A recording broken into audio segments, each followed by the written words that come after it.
bagi kita semua. Perkenalkan, nama saya Desi Francisca Bruce Teguh, NIM 170301025. Nah, di sini saya akan menjelaskan sistem integrasi sapi dengan kelapa sawit.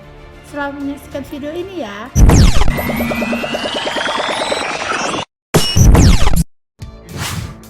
Sistem integrasi sapi dengan kelapa sawit, di mana berguna untuk mengoptimalkan pemanfaatan sumber daya yang tersedia, memadukan potensi yang ada baik dari ternak sapi maupun tanaman kelapa sawit menjadi rangkaian sistem produksi yang efisien dan menguntungkan.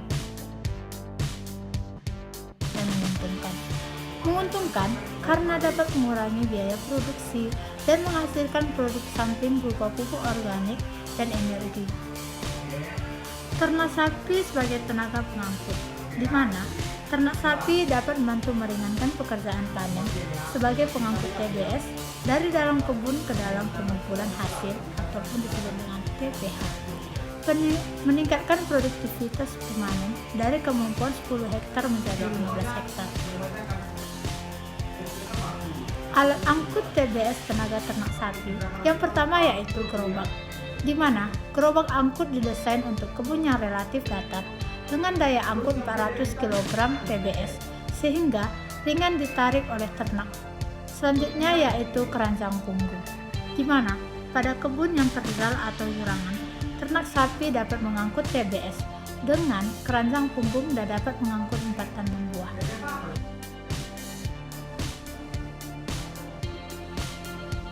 Lalu selain mengangkut TBS, juga sebagai alat angkut dalam pemupukan tanaman.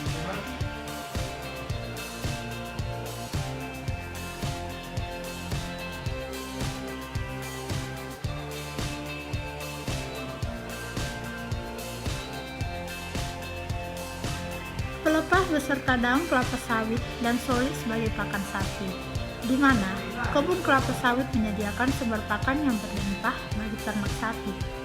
Selain rumput gulma kebun, pelepah beserta daun kelapa sawit dapat dimanfaatkan sebagai pakan. Lumpur sawit yang merupakan limbah pabrik juga bisa dijadikan sumber pakan ternak sapi. Tersedianya sumber pakan yang beragam akan baik bagi pemenuhan nutrisi ternak.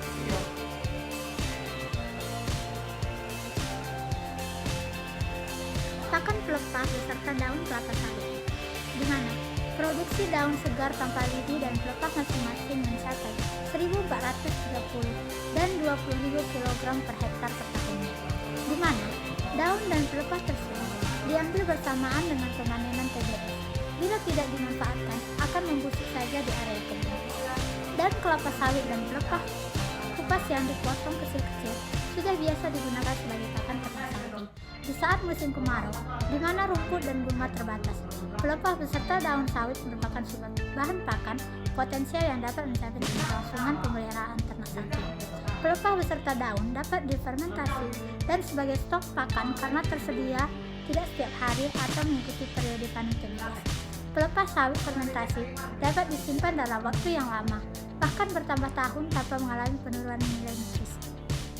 Pakan solid atau lumpur sawit merupakan limbah dari pabrik pengolahan yang dapat dimanfaatkan sebagai pakan ternak.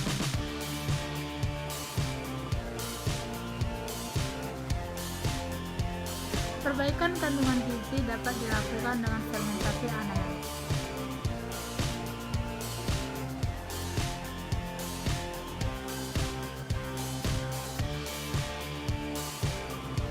Limbah kandang sebagai bahan baku pupuk organik. Pengomposan dilakukan menggunakan aktivator Starlet selama 21 hari. Selain untuk memenuhi kebutuhan sendiri, kompos dikemas dan dipasarkan.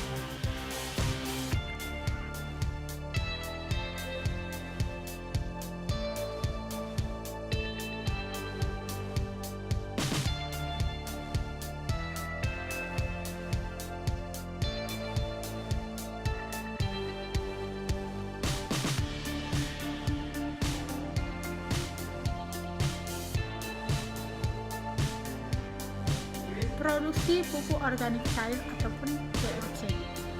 Kandang dilengkapi dengan sistem penampungan urin. pengerasan lantai, saluran, dan bak penampung di sisi belakang kandang. Urin difermentasi menjadi pupuk cair dan pestisida organik dengan penambahan ekstrak rempah-rempah.